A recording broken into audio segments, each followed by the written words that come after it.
The ASICS Gel-Nimbus 28 and the Hoka Bondi 9 have 6 key differences between them. For instance, you have a much lighter shoe in the new version of the Nimbus 28.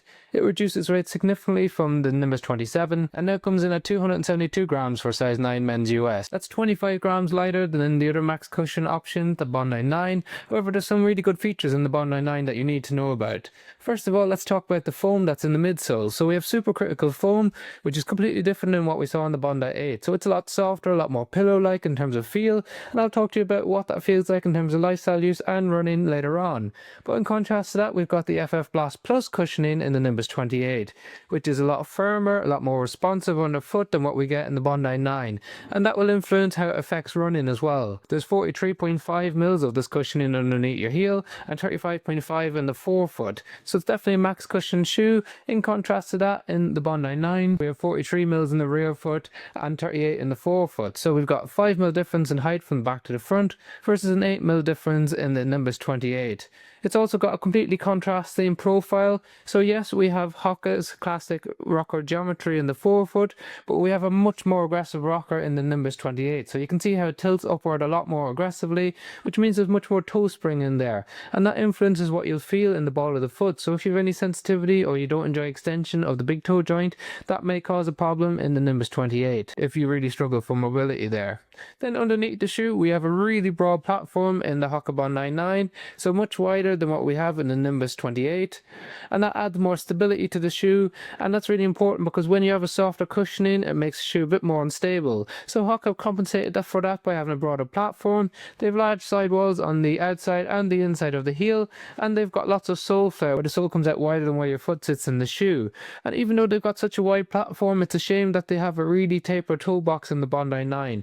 So that wrapped around the little toe and the big toe a little bit too early in my opinion, and that can cause some blistering or some tightness, so not ideal for those of you who suffer from motor neuroma, for instance. As a result, they have a wide option, but it's still tapered, so if you have a really wide foot you might not enjoy that. We have more of a classic fit in the Nimbus 28, and while it's slightly tapered, it's more of a standard fit, and it comes in a wide version as well. Both of them are true to size and length, and they have slightly contrasting aesthetic features. So you have a very thin tongue on the Nimbus 28, and you got more padded tongue on the Bondi 9, and a bit more padding around the heel cup and an external pull-on tab, which gives you an excellent lockdown in the Nimbus 28. Although we must say that the Bondi 9's lockdown improved a lot from the Bondi 8. And when it comes to lifestyle use, well, the Bondi 9 is one of the most popular on the market when it comes to day-to-day walking or standing, lifestyle jobs, or for nursing, for example. It gives you a great broad base of stability, and it also gives you comfort from morning to evening, so it doesn't bottom out very quickly. In contrast to that, the Nimbus 28 is also an excellent lifestyle shoe, but you see it more in like walkers and then also in runners. It's nice aggressive geometry, really gives you a nice pulsion forward, so it's really a nice fun feel underneath your foot.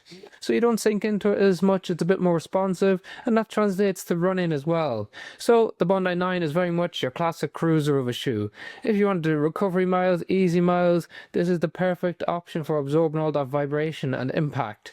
It's a little bit too heavy to do those faster workouts, whereas in Nimbus 28, yes, it's got firmer, more responsive cushioning, but it's also got that more aggressive geometry which helps propulse you forward.